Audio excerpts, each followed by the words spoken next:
Dalam Expo kali ini, kita akan disuguhkan dengan beragam pameran. Saya mengajak seluruh elemen masyarakat yang pada hadir pembukaan untuk Expo turut Semarak ambil Kemerdekaan bagian Kodam dalam berbagai kegiatan juga yang dilaksanakan telah pemberian disiapkan kasih kepada keluarga pahlawan Aceh, santunan anak yatim, kemudian dilanjutkan dengan pemunculan video biografi pahlawan Aceh. Secara mudah main teknologi dan pengetahuan dalam sambutan yang menyampaikan acara ini merupakan perwujudan dari semangat juang dan tekad tanpa batas yang telah mewarnai perjalanan bangsa Indonesia menuju kemerdekaan serta kemajuan. Juga bingkisan serta uang tunai. Kemudian juga kepada Teguh Jumari yang merupakan ahli waris dari Cuk Pandang Nyadin. Rizal Al-Muda juga mengatakan Expo Semarak Kemerdekaan mengingatkan kita atas tugas dan tanggung jawab untuk menjaga dan memajukan negara ini.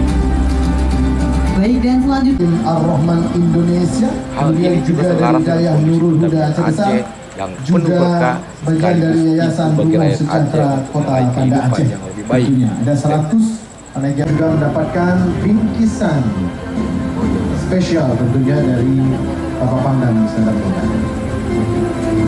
Bapak.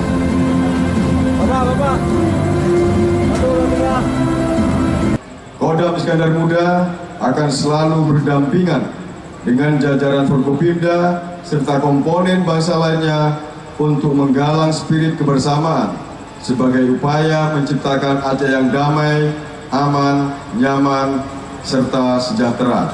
Umar mengandalkan taktik perang gerilya untuk mengusir penjajah. Dalam Teguh Umar kali ini diangkat sebagai pahlawan nasional melalui surat keputusan Presiden nomor 115 garis miring 3 tahun 2017 pada 6 November 2017.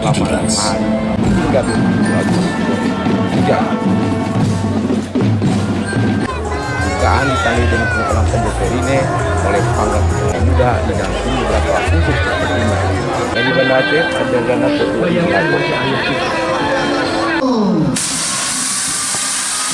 dia Semarak Kemerdekaan Republik Indonesia ke-78 di wilayah Kodam Iskandar Muda tahun 2022.